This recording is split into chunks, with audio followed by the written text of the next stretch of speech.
Hi friends, ఈరోజు కోడిగుడ్డు బీరకాయ ఇగురు ఎలా చేసుకోవాలో చెప్తున్నాను చూడండి. ఫస్ట్ అయితే మనకి బీరకాయలు ఈ విధంగా చిన్న చిన్న ముక్కలు కట్ చేసుకోవాలి. 4 కోడిగుడ్లు ఉడకబెట్టుకుని పక్కన పెట్టుకోవాలి. అండ్ ఉల్లిపాయలు చిన్న చిన్న ముక్కలు చేసుకుని పక్కన పెట్టుకోవాలి. అండ్ నెక్స్ట్ వచ్చేసి ఉప్పు, కారం అండ్ పసుపు తీసుకోవాలి. And 1 glass of water. And next వచ్చేసి మనం స్టవ్ ఆన్ చేసి కడాయి పెట్టుకొని 2 టేబుల్ స్పూన్స్ ఆఫ్ ఆయిల్ని యాడ్ చేయాలి.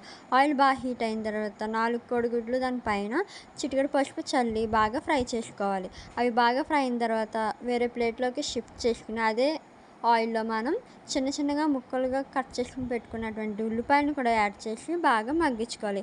అలా కొంచెం సేపు మగ్గిన తర్వాత ఒక 2 మినిట్స్ మగ్గిన తర్వాత టేస్ట్కి తగినంత సాల్ట్ని కూడా మనం యాడ్ చేసుకుని బాగా మగ్గించుకోవాలి. మగ్గిన తర్వాత చిన్న చిన్నగా కట్ చేసి పెట్టుకున్నటువంటి బీరకాయ ముక్కలను కూడా యాడ్ చేసి బాగా కలుపుకున్న తర్వాత తగినంత కారాన్ని కూడా యాడ్ చేసి బాగా కలుపుకోవాలి. ఈ మిశ్రమాన్ని ఇలా బాగా కలుపుకుని మగ్గించుకున్న తర్వాత మనం కోడిగుడ్లు ఉన్నాయి కదా, కోడిగుడ్లను కూడా యాడ్ చేసుకుని గ్లాస్ ఆఫ్ వాటర్ని కూడా యాడ్ చేసి మనం బాగా మగ్గించుకోవాలి. ఈ కర్రీ అయితే చాలా బాగుంటుంది, ఒకసారి ట్రై చేసి చెప్పండి. కర్రీ అయితే రెడీ అయిపోయినట్టే, చూశారు కదా. ఇంకొంచెం వాటర్ అయితే ఇంకిపోతే మన కర్రీ రెడీ అయిపోయినట్టే.